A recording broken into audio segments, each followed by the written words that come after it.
সিজনের ওঠা বাঁধাকপি দিয়ে এইরকম লোভনীয় মুচমুচে বাঁধাকপির পকোড়া বিকেলে কিন্তু চায়ের সঙ্গে দারুণ লাগবে।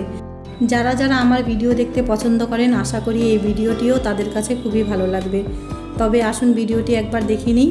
এখানে আমি ছোট সাইজের অর্ধেকটা বাঁধাকপি ভালো করে ধুয়ে মিহি করে কুচিয়ে হাত দিয়ে ভালো করে মথে নিচ্ছি।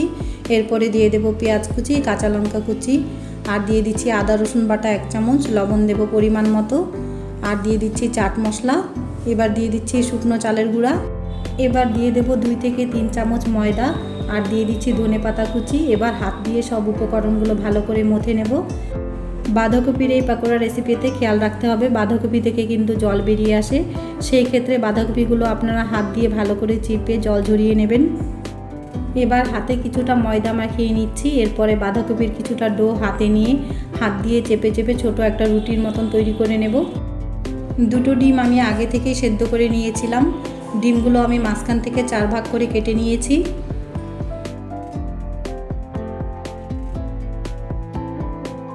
এবার একটা ডিমের টুকরো নিয়ে আমি মাঝখানে বসিয়ে দিচ্ছি। এবার হালকা হাতে চেপে চেপে রোল করে নেব।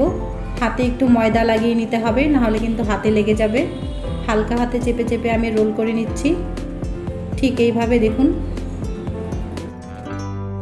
আলুর পকোড়াও কিন্তু মাঝখানে ডিম দিয়ে এইভাবে খেতে খুবই ভালো লাগে। তবে বাঁধাকপির একদমই ইউনিক একটি রেসিপি, বাড়িতে ট্রাই করতে পারেন।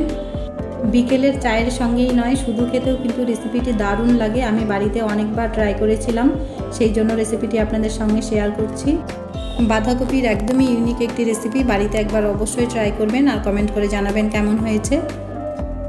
এবার একটা ফ্রাই প্যানের মধ্যে আগে থেকে কিছুটা সাদা তেল গরম হতে দিয়েছি। তেলটা গরম হয়ে আসলে একটা একটা করে পাকোড়া আমি দিয়ে দিচ্ছি। লো আঁচে উল্টে পাল্টে ভালো করে ভেজে নেব।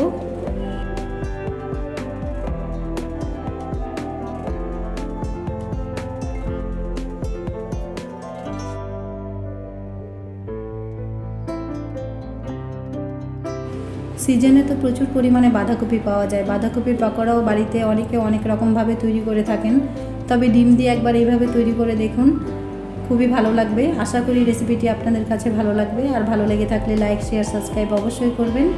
ফিরে আসবো নতুন একটি রেসিপি নিয়ে।